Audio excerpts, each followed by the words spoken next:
ಧರ್ಮಂ ತು ಸಾಕ್ಷಾತ್ ಭಗವತ್ ಪ್ರಣೀತಂ ನ ವೈ ವಿದುರ್ಋಷಯೋ ನಾಪಿ ದೇವಾಃ ನ ಸಿದ್ಧ ಮುಖ್ಯಾ ಅಸುರಾ ಮನುಷ್ಯಾಃ ಕುತೋ ನ ವಿದ್ಯಾಧರಚಾರಣಾದಯಃ.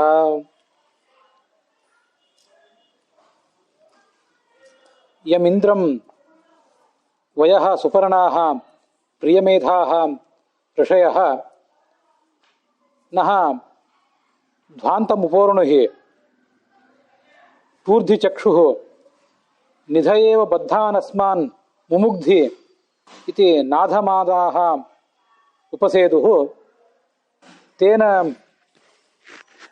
ಋಷೀಂದ್ರೇಣ ವೇದವ್ಯಾಸೇನ ಸಂಪ್ರಣೀತಸ್ಯ ಮಹಾಭಾರತ ಗ್ರಂಥ ಭಾಗವತ ಗ್ರಂಥಸ್ಯ ವಿಷ್ಣುತೀರ್ಥಾಚಾರ್ಯೇಣ ಸಂರಚಿತಸ್ಯ ಸಾರೋದ್ಧಾರ ಗ್ರಂಥಸ್ಯ ಧರ್ಮೋಪದೇಶ ಪ್ರಕರಣಂ ನಾಮ ಪ್ರಕರಣಂ ಅನುವರ್ತತೆ. ತತ್ರ ಅಯಂ 1940 ಶ್ಲೋಕಃ 239ನೇಯ ಶ್ಲೋಕ ಧರ್ಮೋಪದೇಶ ಪ್ರಕರಣದ್ದು. ಒಟ್ಟಾರೆ ಭಾಗವತ ಸಾರೋದ್ಧಾರದಲ್ಲಿ 239ನೇ ಶ್ಲೋಕ ಧರ್ಮೋಪದೇಶ ಪ್ರಕರಣ ಅಂತ ಪ್ರಕರಣ ಈಗ ನಡೆದಿದೆ.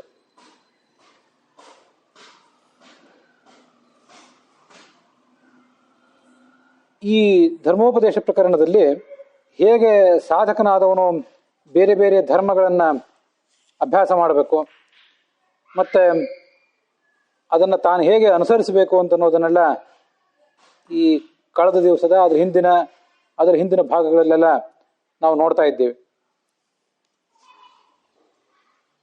ದಯಾಂ ಮೈತ್ರೀಂ ಪ್ರಶ್ರಯಂ ಚ ಭೂತೇಷು ಅದ್ಧಾ ಯಥೋಚಿತಂ.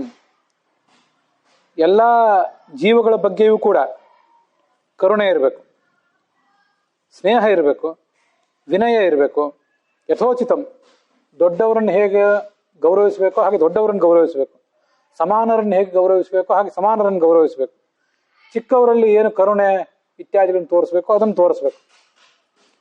ಯಾವುದೇ ಜನ, ಜಾತಿ, ವರ್ಗ, ಅಂತಸ್ತು, ಸ್ತ್ರೀ, ಪುರುಷ, ಪಂಡಿತ, ಪಾಮರ ಅನ್ನುವಂಥ ಭೇದ ಇಲ್ಲದೇನೆ ಶುದ್ಧವಾದ ಮನಸ್ಸಿನಿಂದ ಈ ಎಲ್ಲವನ್ನೂ ತೋರಿಸ್ಬೇಕು. ಅಂಥ ಸಾಧಕ ಭಗವಂತನನ್ನು ಕಂಡು ಮುಕ್ತನಾಗಬಲ್ಲ. ಅಮಾಯಯ ಅನುವೃತ್ಯ ಯೈಸ್ತುಷ್ಯೇದ್ ಆತ್ಮನೋ ಹರಿಹಿ. ಭಗವಂತನ ಭಕ್ತರಾದಂಥ ಭಾಗವತರನ್ನು ಎಲ್ಲರನ್ನೂ ಕೂಡ ಸೇವಿಸಬೇಕು. ಆದರೆ ಅವರವರ ಶಕ್ತಿ, ಅವರವರ ಯೋಗ್ಯತೆ ಹೇಗಿದೆಯೋ ಅದೆಲ್ಲವನ್ನು ಅನುಸರಿಸಿ ಗೌರವಿಸಬೇಕು. ತಾರತಮ್ಯಕ್ಕೆ ಅನುಗುಣವಾಗಿ ಭಕ್ತಿ ಮಾಡಬೇಕು ಅಂತನ್ನೋದನ್ನ ನೋಡಿದ್ದೇವೆ. ಈ ಪ್ರವಚನವನ್ನ, ಈ ಪುಸ್ತಕವನ್ನು ಇಟ್ಕೊಂಡು ಕೇಳುವಂಥ ಶ್ರೋತೃಗಳು, ನಮ್ಮ ಗುರುಗಳು ಹಯವದನ ಪುರಾಣಿಕಾಚಾರ್ಯರ ಪುಸ್ತಕವನ್ನು ಇಟ್ಕೊಂಡು ನೋಡುವಂಥ ಶ್ರೋತೃಗಳ ಅನುಕೂಲಕ್ಕಾಗಿ ಆ ಪುಟದ ಸಂಖ್ಯೆ ಹೇಳಿರ್ತೇನೆ. ಮೂಲ ಆ ವಿಷ್ಣು ತೀರ್ಥರು ಏನು ಈ ಶ್ಲೋಕಕ್ಕೆ 20-30 ಪುಟಗಳ ವ್ಯಾಖ್ಯಾನ ಬರೆದಿದ್ದಾರೆ. ಅದರ ಅನುವಾದವೂ ಇದೆ ಅಲ್ಲ, ಅಲ್ಲಿ ಆ ಅನುವಾದದಲ್ಲಿರುವ ಪ್ರತಿಯೊಂದನ್ನು ನಾನು ಹೇಳಿರೋದಿಲ್ಲ. ಕೆಲವು ಕಡೆ ಪುನರಾವರ್ತನೆ ಇದ್ದಿರ್ತದೆ, ಕೆಲವು ಕಡೆ ಅಲ್ಲಿ ಇಲ್ಲದೇ ಇರುವುದನ್ನು ಹೇಳಿರ್ತೇನೆ. ಅದಕ್ಕಾಗಿ ಆ ಪುಟದ ಸಂಖ್ಯೆಯನ್ನು ಹೇಳಿರ್ತೇನೆ.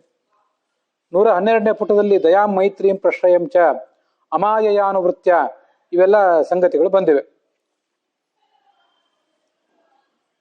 ನಾವು ಈ ಹಿಂದೆ ಶಾಸ್ತ್ರದಲ್ಲಿ ಬಂದಂಥ ಮಾತನ್ನ ಕೇಳಿದೆವು, ಭಗವಂತನನ್ನು ಹೇಗೆ ಭಜಿಸಬೇಕು ಅಂತ. ಅಥವಾ ವಿಷ್ಣು ಪರಾಭಕ್ತಿ, ಭಗವಂತನಲ್ಲಿ ಸರ್ವಶ್ರೇಷ್ಠವಾದ ಭಕ್ತಿ ಇರಬೇಕು. ಅವನ ಭಕ್ತರಾದಂಥ ದೇವತೆಗಳು, ಋಷಿಗಳು, ರಾಜರು, ಹೀಗೆ ಸಾಧುಗಳು, ಸತ್ಪುರುಷರೇನಿರ್ತಾರೆ ಅವರಲ್ಲಿ ಅವರವರ ಶಕ್ತಿ ಎಷ್ಟೋ, ಅವರವರ ಯೋಗ್ಯತೆ ಎಷ್ಟಿದೆಯೋ ಅದೆಲ್ಲವನ್ನು ಅನುಸರಿಸಿ ಭಕ್ತಿಯನ್ನು ಮಾಡಬೇಕು. ಅಲ್ಲೊಂದು ವಾಕ್ಯ ನೋಡಿದ್ವಿ ನಾವು, ಸ್ವಾದರಃ ಸರ್ವವಸ್ತೂನಾಂ ಸಂಸಿದ್ಧೋ ಹಿ ಸ್ವಭಾವತಃ ಅಂತ ಅನುವ್ಯಾಖ್ಯಾನದ ಮಾತು. ನಾವೆಲ್ಲರೂ ಕೂಡ ನಮ್ಮ ಬಗ್ಗೆ ಪ್ರೀತಿ ಇಟ್ಕೊಂಡಿರ್ತೇವೆ. ಆ ಪ್ರೀತಿಗಿಂತ ಹೆಚ್ಚಾದ ಪ್ರೀತಿಯನ್ನು ಭಗವಂತನಲ್ಲಿ ತೋರಿಸ್ಬೇಕು. ಇದನ್ನು ಯಾಕೆ ಹೇಳ್ತಿದ್ದಾರೆ ಅಂದರೆ, ನಮಗೆ ತೀರಾ ಸಾಧಾರಣರಾದಂಥ ಪಾಮರರು ನಾವು. ನಮ್ಮಲ್ಲಿ ಮೂಲಭೂತವಾಗಿ ಭಕ್ತಿ, ಜ್ಞಾನ, ವೈರಾಗ್ಯ, ಭಗವದ್ಭಕ್ತಿ ಇದೆಲ್ಲ ನಮ್ಮ ರೂಢ ಮೂಲವಾಗಿ ನಮ್ಮ ಹೃದಯದಲ್ಲಿ ಇರೋದಿಲ್ಲ. ಬಹಳ ದೊಡ್ಡವರಾದವರು, ಸಾಧುಗಳು, ಸತ್ಪುರುಷರು, ದೇವತೆಗಳು ಮೊದಲಾದವರಲ್ಲಿ ಅವರ ಹೃದಯದ ಆಳದಲ್ಲಿ ಪ್ರಸುಪ್ತವಾಗಿಯೇ ಆ ಭಕ್ತಿ ಮೊದಲಾದದ್ದು ಇರ್ತವೆ. ಆದ್ರಿಂದ ಅವರು ಭಗವಂತನನ್ನ ಅನಾಯಾಸವಾಗಿಯೇ ಭಜಿಸ್ಲಿಕ್ಕೆ ಪ್ರಾರಂಭಿಸ್ತಾರೆ.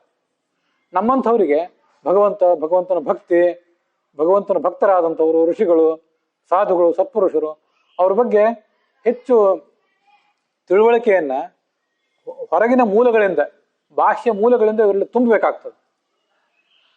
ನಮಗೆ ಸ್ವಭಾವತಃ ಸಹಜವಾಗಿ ಇರುವುದು ಯಾವುದು ಅಂದ್ರೆ ಪ್ರತಿಯೊಬ್ಬರಿಗೂ ತಮ್ಮ ಬಗ್ಗೆ ಪ್ರೀತಿ. ಅದನ್ನ ವಿಷ್ಣು ತೀರ್ಥರು ಹೇಳಿದ್ದಕ್ಕೆ ಮೂಲ ಅನುವ್ಯಾಖ್ಯಾನ ಸ್ವಾದರಃ ಸರ್ವ ವಸ್ತೂನಾಂ. ಪ್ರತಿಯೊಬ್ಬರಿಗೂ ಭಕ್ತಿ ಇರುವುದು, ಪ್ರೀತಿ ಇರುವುದು ತಮ್ಮ ಬಗ್ಗೆ ಸ್ವಾಭಾವಿಕವಾಗಿ ಪ್ರತಿಯೊಬ್ಬರಿಗೂ ಇರ್ತದೆ. ಮೊದಲು ನಾವು, ಆಮೇಲೆ ನಮ್ಮ ಕುಟುಂಬ, ಆಮೇಲೆ ಸಮಾಜ, ಮುಂದೆ ರಾಜ್ಯ, ರಾಷ್ಟ್ರ, ಇಂಥವೆಲ್ಲ. ಮನುಷ್ಯ ಹೀಗೆ ಸ್ವಾರ್ಥಿಯಾಗಿರ್ತಾನೆ. ತನ್ನನ್ನು ತಾನು ಪ್ರೀತಿಸ್ಲಿಕ್ಕೆ ಕಲ್ತಿರ್ತಾನೆ. ಅವನಿಗೆ ಯಾರು ಕಲಿಸ್ಬೇಕಾಗಿಲ್ಲ. ತನ್ನ ಬಗ್ಗೆ ತನಗೆ ಪ್ರೀತಿ, ತನ್ನ ಬಗ್ಗೆ ತನಗೆ ಆತ್ಮವಿಶ್ವಾಸ, ಅಹಂಕಾರ ಅದೆಲ್ಲ ಅವನಲ್ಲಿ ಇದ್ದೇ ಇರ್ತದೆ. ಒಂದು ಮಿತಿ ಮೀರಿದ್ರೆ ಅದೇ ದುರ್ಗುಣ ಆಗ್ತದೆ, ಒಂದು ಇತಿಮಿತಿಯಲ್ಲಿದ್ರೆ ಅದೇ ಸದ್ಗುಣ ಆಗ್ತದೆ. ಅಂತೂ ಸ್ವಾಭಾವಿಕವಾಗಿ ಅದಿರ್ತದೆ. ನೀನು ನಿನ್ನನ್ನು ಪ್ರೀತಿಸು, ನೀನು ನಿನ್ನನ್ನು ನಂಬು, ನಿನ್ನ ಬಗ್ಗೆ ಒಂದು ಆತ್ಮವಿಶ್ವಾಸ ಇರಲಿ ಅಂತ ಯಾರಿಗೂ ಕಲಿಸ್ಬೇಕಾಗಿಲ್ಲ. ಸ್ವಾಭಾವಿಕವಾಗಿ ಅದಿರ್ತದೆ. ಅದನ್ನೇನು ಮಾಡಬೇಕು ಮನುಷ್ಯ ಅಂದರೆ, ತನ್ನ ಬಗ್ಗೆ ಇರುವಂಥ ಪ್ರೀತಿ ಏನಿದೆ ಇದನ್ನ ಭಗವಂತನ ಕಡೆಗೆ ಹೊರಳಿಸ್ಲಿಕ್ಕೆ ಮನುಷ್ಯ ಕಲಿಬೇಕು. ಅದು ಆ ಸಾಧನೆಯ ಆರಂಭದ ಹಂತ. ನಾನು ನನ್ನನ್ನು ಪ್ರೀತಿಸಿದ್ದೇನೆ, ನಾನು ನನ್ನ ಗಂಡ, ಹೆಂಡತಿ, ಮಕ್ಕಳು, ಬಂಧು ಬಾಂಧವರು, ಸಮಾಜ, ಇತರ ಇವರೆಲ್ಲರನ್ನೂ ಪ್ರೀತಿಸುವುದನ್ನು ಕಲಿತಿದ್ದೇನೆ. ಹೀಗೇನು ಪ್ರೀತಿಸ್ತಾ ಇದ್ದೇನಲ್ಲ, ಇದಕ್ಕಿಂತ ಹೆಚ್ಚಿನ ಪ್ರೀತಿಯನ್ನು ಭಗವಂತನಲ್ಲಿ ಇಡಬೇಕು ಅನ್ನೋದು ಅವನಿಗೆ ಗೊತ್ತಾಗಬೇಕು. ಅದು ಅವನು ಕಲಿಬೇಕಾದದ್ದು. ತನ್ನನ್ನು ಪ್ರೀತಿಸುವುದನ್ನು ಅವನು ಯಾರು ಕಲಿಸ್ಬೇಕು ಆಗಿಲ್ಲ, ಅವನು ಕಲಿಬೇಕಾಗಿಯೂ ಇಲ್ಲ. ಭಗವಂತನನ್ನು ಪ್ರೀತಿಸುವುದನ್ನು ಕಲಿಸ್ಬೇಕಾಗ್ತದೆ. ಅದು ಹೇಗೆ ಅಂದರೆ, ಚಿಕ್ಕ ಮಕ್ಕಳಿಗೆ ಆಟದ ಕಡೆಗೆ ಸಹಜವಾಗಿ ಆಟ, ತಿಂಡಿ, ತಿನಿಸು ಇತ್ಯಾದಿಗಳ ಬಗ್ಗೆ ಸಹಜವಾದ ಒಲವಿರ್ತದೆ. ಅವರು ಅದರಲ್ಲೇ ಕಾಲ ಕಳೀತಿರ್ತಾರೆ. ಅವರಿಗೆ ನಾವು ಹೇಳಬೇಕಾಗ್ತದೆ, ಇಷ್ಟು ಆಟ ಆಡಿದ್ದು ಸಾಕು, ಇನ್ನು ಶಾಲೆಗೆ ಹೋಗೋ ಸಮಯ, ಓದಬೇಕು, ಓದಿ ದೊಡ್ಡವರಾಗಬೇಕು, ದೊಡ್ಡ ಸಾಧನೆ ಮಾಡಬೇಕು ಅಂತ ಆ ಆದರ್ಶಗಳನ್ನು ಬಾಹ್ಯ ಮೂಲಗಳಿಂದ ಅವರ ಮನಸ್ಸಿನಲ್ಲಿ ತುಂಬಬೇಕಾಗ್ತದೆ. ಮಕ್ಕಳಿಗೆ ಆಟ ಆಡ್ರಿ, ತುಂಟಾಟ ಮಾಡ್ರಿ ಅಂತ ಯಾರು ಹೇಳಿಕೊಡ್ಬೇಕಾಗಿಲ್ಲ, ಸ್ವಾಭಾವಿಕವಾಗಿ ಬರ್ತಿರ್ತದೆ. ಅಂಥವರಿಗೆ ನಿಧಾನವಾಗಿ ಬೋಧನೆ ಮಾಡಿ ಚೆನ್ನಾಗಿ ಶಿಕ್ಷಣ ಪಡೆದವರು, ಎತ್ತರ ಸ್ಥಾನದಲ್ಲಿದ್ದವರನ್ನೆಲ್ಲ ತೋರಿಸಿ ನೀನು ಹಾಗೆ ಮಾಡಬೇಕು ಅಂತೆಲ್ಲ ಆದರ್ಶಗಳನ್ನು ಅದರ ಮನಸ್ಸಿನಲ್ಲಿ ತುಂಬಬೇಕಾಗ್ತದೆ. ಅದರಂತೆ ಮನುಷ್ಯನಿಗೆ ನಿನ್ನನ್ನು ನೀನು ಪ್ರೀತಿಸಿಕೊಂಡದ್ದು ಸಾಕು, ಇನ್ನು ಭಗವಂತನ ಕಡೆಗೆ ಆ ಪ್ರೀತಿಯನ್ನು ಹೊರಳಿಸು ಅಂತ ಹೇಳಬೇಕಾಗ್ತದೆ. ಅದಕ್ಕೆ ಇಲ್ಲಿ ಇಲ್ಲದೇ ಇರುವ ಕೆಲವು ಶ್ಲೋಕಗಳನ್ನು ಹೇಳ್ತೀನಿ ಅಂತ ಹೇಳಿದೆ ನಾನು. ಭಾಗವತದಲ್ಲೇ ಹಿಂದೆ ಬಂದಿದ್ದೊಂದು ಶ್ಲೋಕ ನನಗೆ ಅದಕ್ಕೆ ನೆನಪಿಗೆ ಬಂತು. ಈ ಪ್ರಕರಣದಲ್ಲಿ ಈ ಶ್ಲೋಕದ ವ್ಯಾಖ್ಯಾನದಲ್ಲಿ ಅದು ಬಂದಿಲ್ಲ, ಹಿಂದೆ ಬಂದಿದ್ದೊಂದು ಶ್ಲೋಕ. ಅದೇನಂದ್ರೆ, ಕಿಮಾತ್ಮನಾಥೇನ ಜಹಾತಿ ಯೋ ಮುದಂ ಕಿಂ ಭೃತ್ಯಹಾರೈ ಸ್ವಜನಾಕ್ಯ ಬಂಧುಭಿ ಕಿಂ ಭಾರ್ಯಯ ಸಂಸ್ಕೃತಿ ಹೇತುಭೂತಯ ದೇಹಾದಿಭಿ ಕಿಂ ಯದಿ ಹಾಯುಷೋ ವ್ಯಯ ಅಂತ. ಇಲ್ಲೇ ಭಾಗವತದಲ್ಲೇ ಬಂದ ಶ್ಲೋಕ. ಭಾಗವತ ಸಾರೋದ್ಧಾರದಲ್ಲೇ ವಿಷ್ಣು ತೀರ್ಥರು ಹೇಳಿದ್ದೆ, ನೀನು ನಿನ್ನ ಬಗ್ಗೆ ಇಷ್ಟೊಂದು ಪ್ರೀತಿ, ಸ್ನೇಹ, ಆದರ ಇಟ್ಕೊಂಡಿದ್ದೀಯಲ್ಲ, ವಾಸ್ತವಿಕವಾಗಿ ನೀನು ಎಷ್ಟರವನು, ನಿನ್ನ ಶಕ್ತಿ ಎಷ್ಟರದು, ನಿನ್ನನ್ನು ನೀನು ಪ್ರೀತಿಸಿದ್ರಿಂದ ಆಗುವ ಲಾಭ ಎಷ್ಟು, ಸ್ವಲ್ಪ ಇದನ್ನು ಆಲೋಚನೆ ಮಾಡು ಅಂತ ಹೇಳ್ಬೇಕು ಅವನಿಗೆ. ಮಕ್ಕಳಿಗೆ ಹೇಗೆ ಬೋಧನೆ ಮಾಡ್ತಿರ್ತೀವಲ್ಲ, ಬರೀ ಈಗ ಆಟ ಆಡ್ತಾ ಕೂತ್ರೆ ನಾಳೆ ನೀನು ದೊಡ್ಡ ಮನುಷ್ಯ ಆಗೋದಿಲ್ಲ ಅಂತ ಅವಳಿಗೆ ಎಚ್ಚರಿಕೆ ಕೊಡ್ತಿರ್ತೀವಲ್ಲ, ನೀನು ನಿನ್ನನ್ನು ಪ್ರೀತಿಸ್ತಾ ಕೂತ್ರೆ, ಆತ್ಮನಲ್ಲೇ ರತನಾಗಿಟ್ಟು ಇದ್ದು ಬಿಟ್ರೆ ನೀನು ಏನು ಸಾಧನೆ ಮಾಡಿದಾಗಾಯ್ತು? ಕಿಮ್ ಆತ್ಮನಾಥೇನ, ನಿನ್ನನ್ನು ಕಟ್ಕೊಂಡು ನಿನಗೇನಾಗಬೇಕಾಗಿದೆ? ನೀನು, ನಿನ್ನ ಮನಸ್ಸು, ನಿನ್ನ ದೇಹ, ಈ ಮೂರು ನಿನಗಿರೋದೀಗ.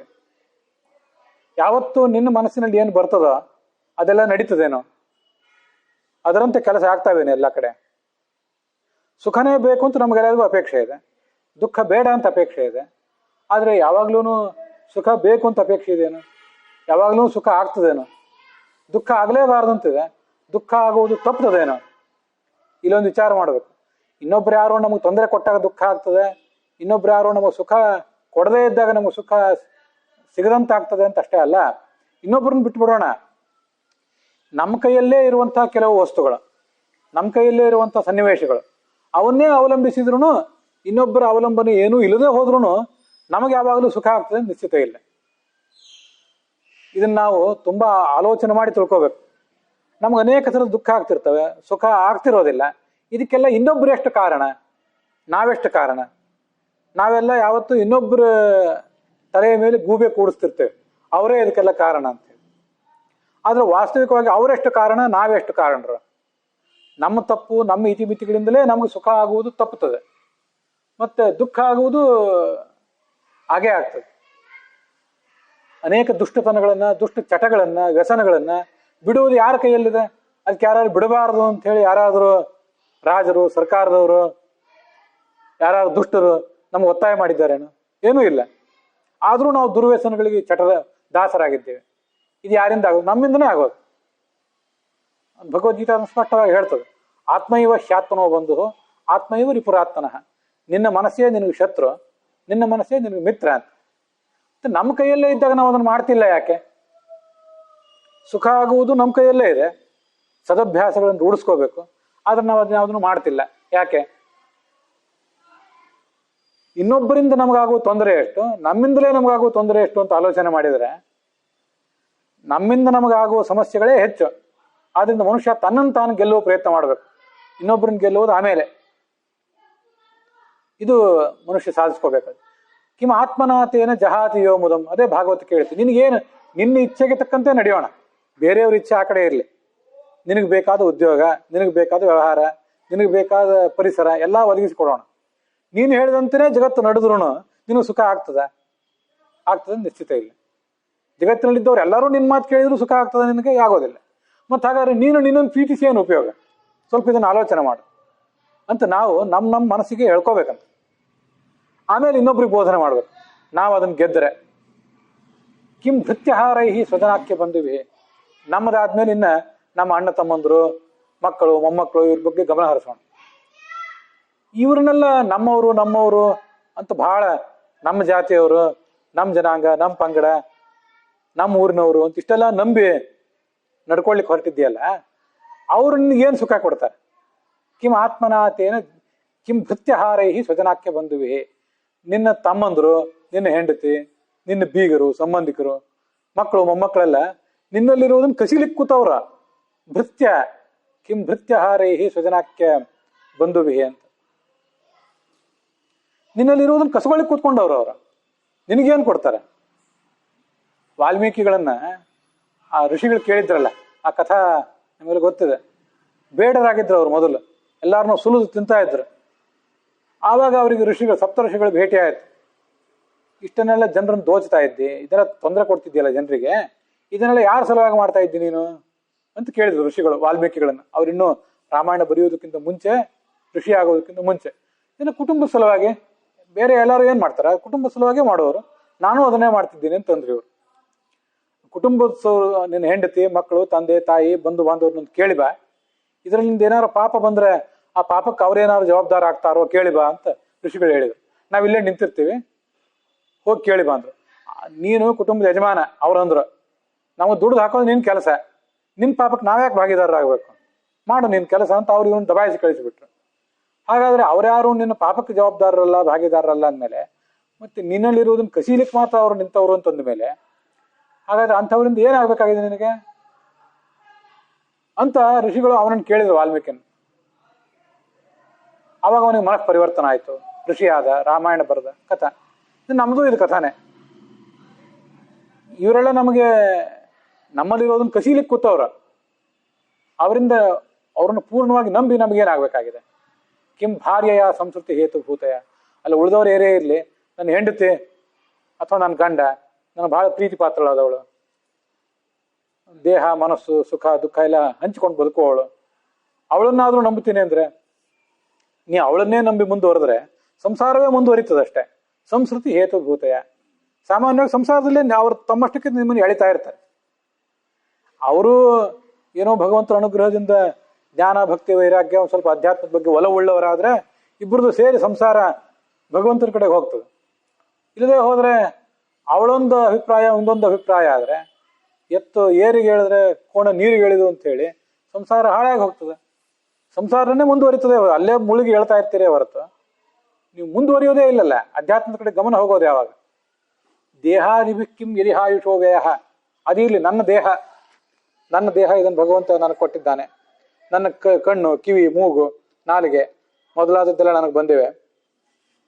ಇದ್ರ ಮೂಲಕ ನಾನು ಏನಾದ್ರು ಮಾಡ್ತೀನಿ ಅಂದರೆ ಈ ನಿನ್ನ ದೇಹವನ್ನು ನೀನು ನಂಬಿಕೊಳ್ಳೋದು ಎಷ್ಟು?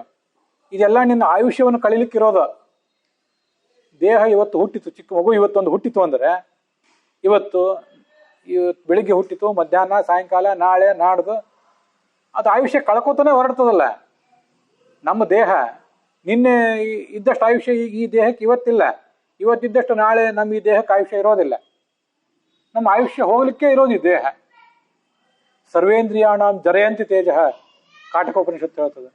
ಬೇಕಾಷ್ಟು ಸುಖ ಭೋಗ ಏನೇನು ಬೇಕೆಲ್ಲ ಕೊಡ್ತೇನೆ ಅಂತ ಯಮ ನಚಿಕೇತನಿಗೆ ಹೇಳಿದ್ದ. ಅವತ್ತೊಂದ್ಸರಿ ಹೇಳಿದ್ದೆ, ನನಗೇನು ನಿನ್ನ ಸುಖಾನೂ ಬೇಡ, ಏನೂ ಬೇಡ, ನನಗೆ ತತ್ವಜ್ಞಾನನೇ ಬೇಕು ಅಂತ ಆ ಋಷಿಕುಮಾರ ಯಮನಿಗೆ ಒತ್ತಾಯ ಮಾಡಿದ್ದ. ಯಾಕೆಂದ್ರೆ ನೀನೇನು ಕೊಟ್ಟಿದ್ದಲ್ಲ, ನನ್ನ ಇಂದ್ರಿಯಗಳ ಮೂಲಕ ಅದನ್ನೆಲ್ಲ ನಾನು ಅನುಭವಿಸ್ಲಿಕ್ಕೆ ಹೊರಟ್ರೆ ಇಂದ್ರಿಯಗಳ ಶಕ್ತಿಯೆಲ್ಲ ಹಾಳು ಮಾಡಿಬಿಡ್ತದೆ, ನಾನು ತೊಗೊಂಡು ಏನು ಮಾಡ್ಬೇಕು ಅದನ್ನು ಅಂದಿದ್ದ ಅವನು.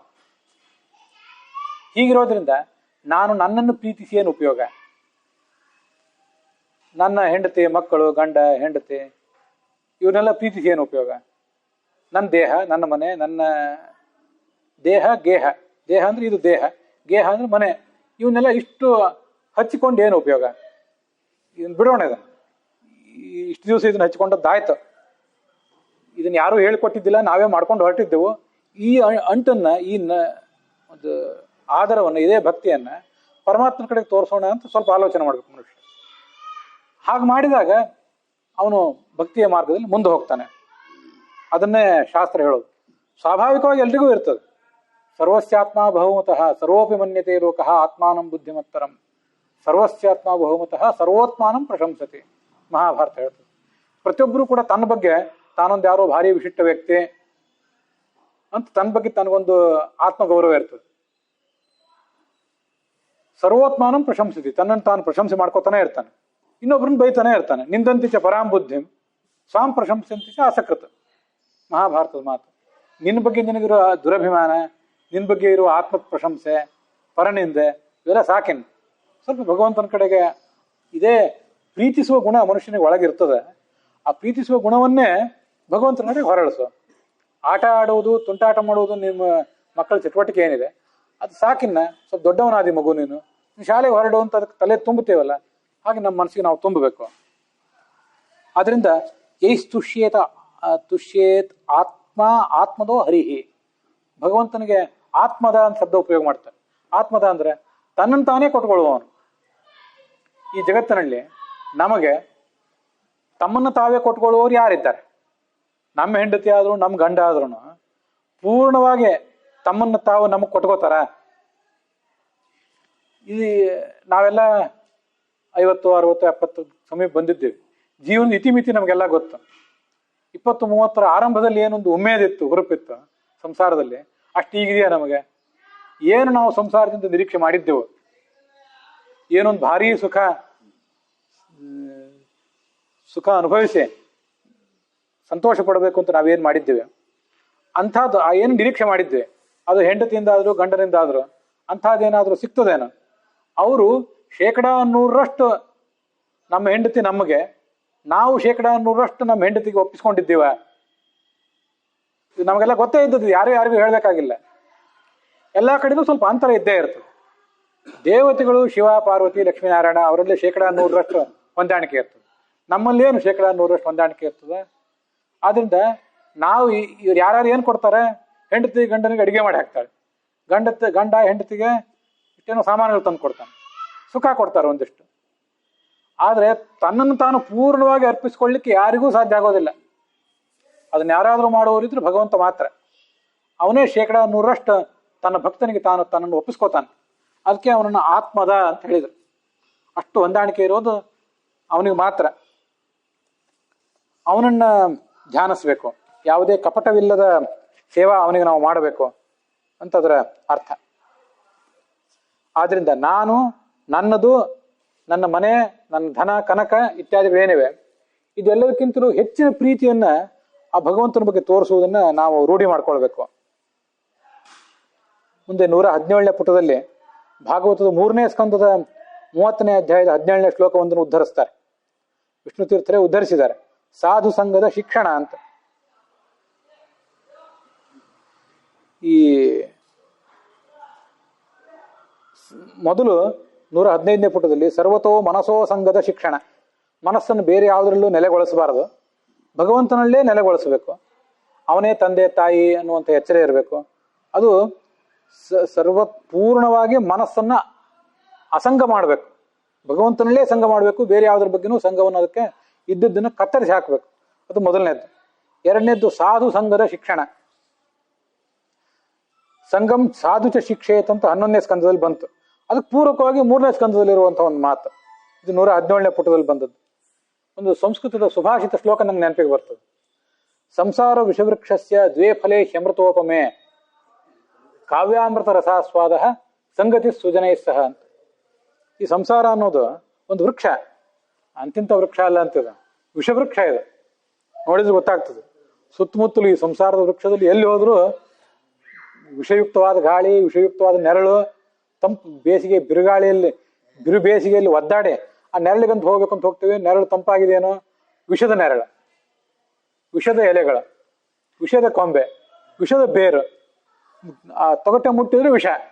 ಅಂತಹ ವಿಷವೃಕ್ಷಗಳು ಕೆಲವು ಇರ್ತಾವಂತ. ಅಂಥದ್ದು ಇದೊಂದು ವಿಷವೃಕ್ಷ.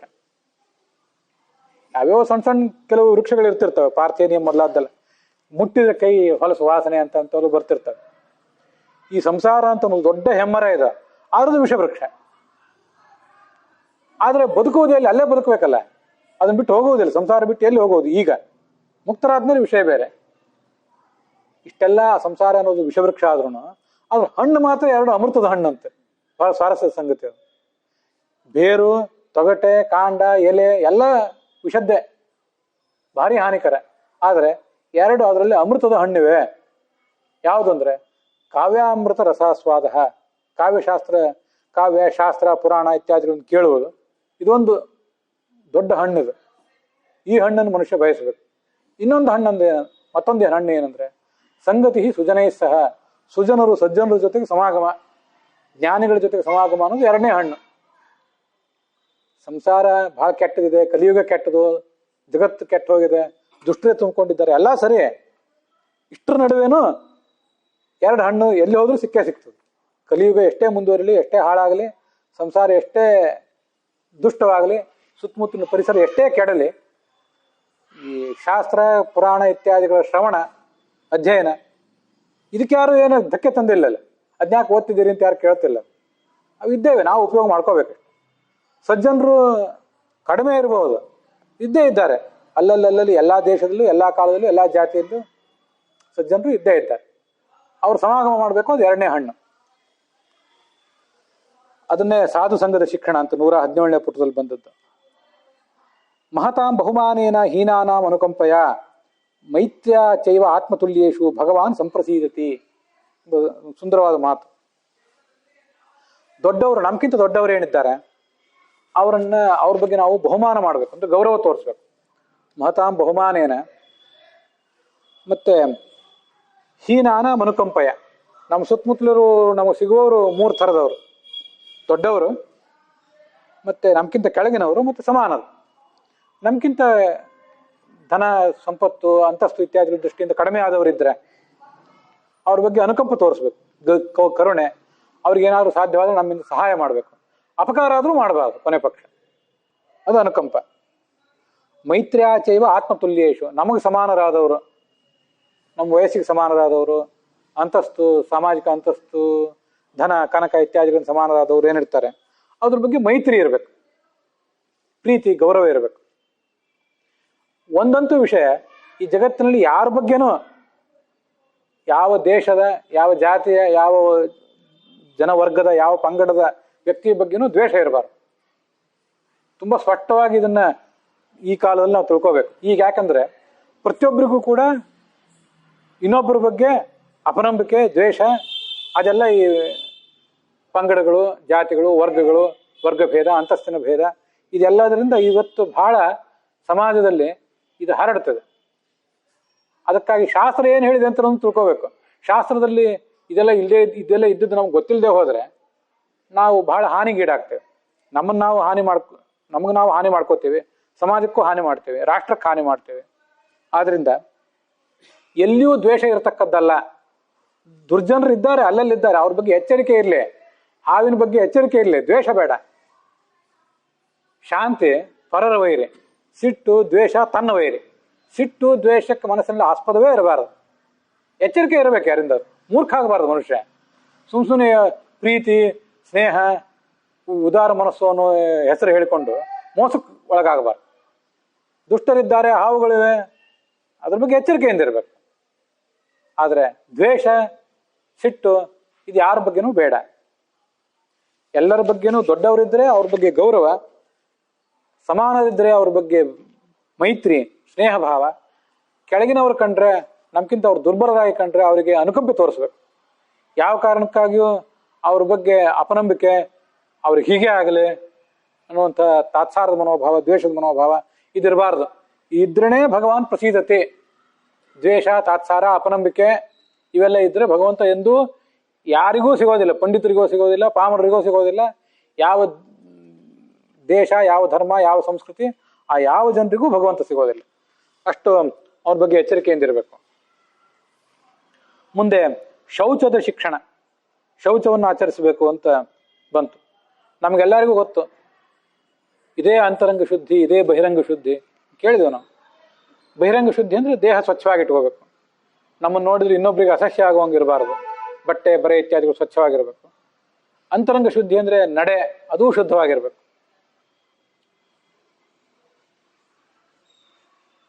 ಯೋಗ ಯಾಜ್ಞವಲ್ಕ್ಯ ಮೊದಲಾದ ಗ್ರಂಥಗಳಲ್ಲಿ ಈ ಶೌಚದ ಬಗ್ಗೆ ಶೌಚಂ ಚೈತೆ ಯಮಾದಶ ಅಂತ 10 ವಚನ ಗುಣಗಳನ್ನು ಅಲ್ಲಿ ಪಟ್ಟಿ ಮಾಡ್ತಾರೆ. ಶೌಚವನ್ನು ಯಮದಲ್ಲಿ ಪಟ್ಟಿ ಮಾಡ್ತಾರೆ. ಭಾಗವತ ನಿಯಮಗಳಲ್ಲಿ ಸೇರಿಸಿದೆ. ಯಮ, ನಿಯಮ, ಆಸನ, ಪ್ರತ್ಯಾಹಾರ, ಪ್ರಾಣಾಯಾಮ ಅಂತ ಯೋಗದ ಅಂಗಗಳಿವೆಲ್ಲ. ಶೌಚಂ ಜಪಸ್ತಪೋ ಹೋಮ ಶ್ರದ್ಧಾ ಆತಿಥ್ಯಂ ಮದರ್ಚನಂ ಇವೆಲ್ಲ ಮನುಷ್ಯ ರೂಢಿಸ್ಕೋಬೇಕು. 11ನೇ ಸ್ಕಂದದಲ್ಲಿ ಬಂದಿದೆ. ಶೌಚವನ್ನು ಕಲಿಬೇಕಂತ ಮನುಷ್ಯ. ಹೊರಗಿನ ಶೌಚವನ್ನು ಕಲ್ತು ಬಿಡ್ತಾನೆ. ಚೆನ್ನಾಗಿ ಸ್ವಚ್ಛವಾಗಿರೋದು, ಸ್ವಚ್ಛವಾದ ಬಟ್ಟೆ ಉಟ್ಕೊಳ್ಳೋದು, ಇದನ್ನೆಲ್ಲ ಮನುಷ್ಯ ಸುಲಭವಾಗಿ ಕಲಿತಾನೆ. ಅದನ್ನು ಸುಲಭವಾಗಿ ಆಚರಣೆಗೂ ತರಬಹುದು. ಆದರೆ ಒಳಗಿನ ಶೌಚ, ಶುದ್ಧತೆಯನ್ನು ಆಚರಣೆಗೆ ತರುವುದು ಬಹಳ ಕಷ್ಟ. ಅದ್ರ ಬಗ್ಗೆ ಎಚ್ಚರಿಕೆಯಿಂದ ಇರಬೇಕು. ಶೌಚ ಅಂದರೆ ಚೆನ್ನಾಗಿ ಮಣ್ಣು, ನೀರು, ಮಾರ್ಜಕಗಳು, ಸಾಬೂನು ಇತ್ಯಾದಿಗಳನ್ನು ಹಾಕಿ ಸ್ವಚ್ಛ ಮಾಡ್ಕೊಂಡು ಇರುವುದು ಅಷ್ಟೇ ಅಲ್ಲ. ಶೌಚ ಅಂದರೆ ಶುಚಿಯಾಗಿರುವುದು, ಅಂತರಂಗದಿಂದಲೇ ಶುದ್ಧವಾಗಿರುವುದು, ಉತ್ತಮವಾದ ಶುದ್ಧವಾದ ಮನಸ್ಸಿರುವುದು, ಇದನ್ನು ಶುದ್ಧಿ ಅಂತ ಹೇಳ್ತಾರೆ. ಕರ್ಮಸು ಅಸಂಗಮ. ಏನು ಕೆಲಸ ಮಾಡಿದ್ರು ಭಗವದ್ಗೀತೆಯಲ್ಲಿ ಹಿಂದೆ ಕೇಳಿದ್ದೇವೆ, ಕೆಲಸ ಮಾಡ್ಲಿಕ್ಕೆ ಪ್ರಾರಂಭ ಮಾಡುವಾಗ ಇದಕ್ಕೆ ಎಷ್ಟು ಕೊಡ್ತೀರಿ ಅಂತ ಡಿಮ್ಯಾಂಡ್. ಇಷ್ಟು ಸಿಕ್ಕರೆ ಕೆಲಸ ಮಾಡ್ತೀನಿ ಅನ್ನೋದು. ಇಂಥ ದುರ್ಬುದ್ಧಿಗಳು, ಆ ಫಲ ಸಿಗದೆ ಹೋದರೆ, ಸಿಗ್ತದೆ ಅಂತ ಖಾತ್ರಿ ಇಲ್ಲದೆ ಹೋದರೆ ಕೆಲಸ ಮಾಡದೇ ಇರೋದು, ಇಂಥವೆಲ್ಲ ಬುದ್ಧಿಗಳೇನಿವೆ ಇವು ಶೌಚದ ಲಕ್ಷಣ ಅಲ್ಲ. ಇವು ಇರಬಾರ್ದು ಮನುಷ್ಯನಿಗೆ. ಮಹಾಭಾರತದಲ್ಲಿ ಮಾತು ಬರ್ತದೆ, ಆತ್ಮಾನದಿ ಸಂಯಮ ಪೂರ್ಣ ತೀರ್ಥ ಸತ್ಯೋದಕ ಶೀಲತಟ ದಯೋರ್ಮಿಹಿ ತತ್ರಾಭಿಷೇಕಂ ಕುರು ಪಾಂಡುನಂದನ.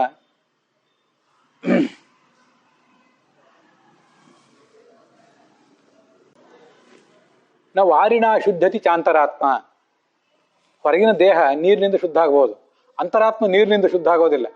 ಆ ಅಂತರಾತ್ಮ ನೀರು ಹತ್ತೋದೂ ಇಲ್ಲ. ಭಗವದ್ಗೀತಾದಲ್ಲಿ ಬಂದಿದೆ. ಈ ನೀರು ಇದನ್ನು ಒದ್ದೆ ಮಾಡಲಾರದು, ಬೆಂಕಿ ಇದನ್ನು ಸುಡಲಾರದು.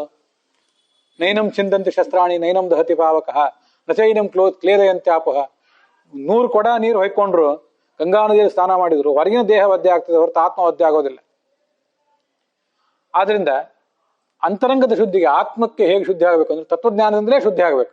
ಆತ್ಮ ನದಿ, ಆತ್ಮ ಜ್ಞಾನ ಅನ್ನೋದೇ ಒಂದು ನದಿ. ಅಲ್ಲಿ ಸ್ನಾನ ಮಾಡ. ಯುಧಿಷ್ಠಿರನಿಗೆ ಭೀಷ್ಮರೋ ಯಾರೊಬ್ರು ಹೇಳಿದ ಮಾತು, ತತ್ರ ಅಭಿಷೇಕಂ ಕುರು ಪಾಂಡುನಂದರ. ಹೊರಗಿನ ನೀರಿನಿಂದ ಉಪಯೋಗ ಇಲ್ಲ, ಹಾಗೆಂತೇಳಿ ಸ್ನಾನ ಮಾಡುವುದನ್ನು ಬಿಡಬೇಡ. ಹೊರಗಿನ ಸ್ನಾನ ಆಗಲಿ, ಒಳಗಿನ ಸ್ನಾನ ಬಹಳ ಮುಖ್ಯ. ಆ ತತ್ವಜ್ಞಾನ ಅಂತನ್ನೋದು ನದಿ. ಅಲ್ಲಿ ನೀರು ಯಾವುದು ಅಂದರೆ ಸಂಯಮ, ಇಂದ್ರಿಯ ನಿಗ್ರಹವೇ ಒಂದು ನೀರು. ಅದಕ್ಕೆ ಸತ್ಯ ಉದಕ, ಸಂಯಮ ಪೂರ್ಣ ತೀರ್ಥ, ಸತ್ಯೋದಕ ಶೀಲತಟ ದಯೋರ್ಮಿಹಿ. ಅದರ ನದಿಗೊಂದು ದಡ ಇರ್ತದಲ್ಲ ಆ ಕಡೆ ಈ ಕಡೆ. ದಡ ಯಾವುದು ಅಂದರೆ ಶೀಲ, ನಮ್ಮ ಕ್ಯಾರೆಕ್ಟರ್, ಅದೇ ದಡ. ಅದಕ್ಕೆ ಸತ್ಯ ಅನ್ನುವುದು ಅದರ ನೀರು. ಸಂಯಮ ಪೂರ್ಣ ತೀರ್ಥ, ಸಂಯಮ ಅಂದರೆ ಇಂದ್ರಿಯ ನಿಗ್ರಹ ಅಂತ ಅನ್ನೋದು ಅದರ ಒಂದು ಆ ತೀರ್ಥಕ್ಷೇತ್ರ ಅಂತೆಲ್ಲ ವರ್ಣನೆ ಮಾಡ್ತಾರೆ. ಅಲ್ಲೇ ಸ್ನಾನ ಮಾಡು, ಬರೇ ನೀರಿನಿಂದ ಉಪಯೋಗ ಇಲ್ಲ ಅಂತ ಶಾಸ್ತ್ರ ವರ್ಣನೆ ಮಾಡಿದೆ. ಮತ್ತು ಒಂದ್ ಕಡೆ ಸರ್ವೇಶಾಮೇವ ಶೌಚಾನಾಂ ಅರ್ಥ ಶೌಚೋ ವಿಶಿಷ್ಯತೆ.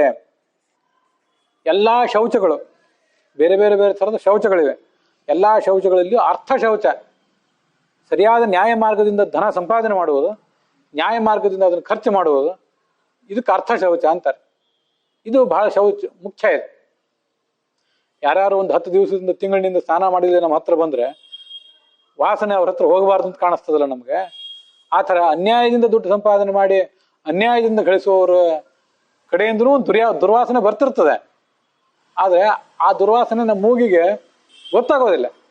ಸಮಸ್ಯೆ ಏನಂದ್ರೆ ನಾವು ಅಂಥದ್ದೇ ಅನ್ಯಾಯದ ಸಂಪಾದನೆ, ಅನ್ಯಾಯದ ಖರ್ಚಿನಲ್ಲಿ ತೊಡಗಿದವರಾದ್ರಿಂದ, ಅವರು ಅಂಥವ್ರೆ ಆದ್ರಿಂದ ಯಾರಿಗೂ ಗೊತ್ತೇ ಆಗೋದಿಲ್ಲ.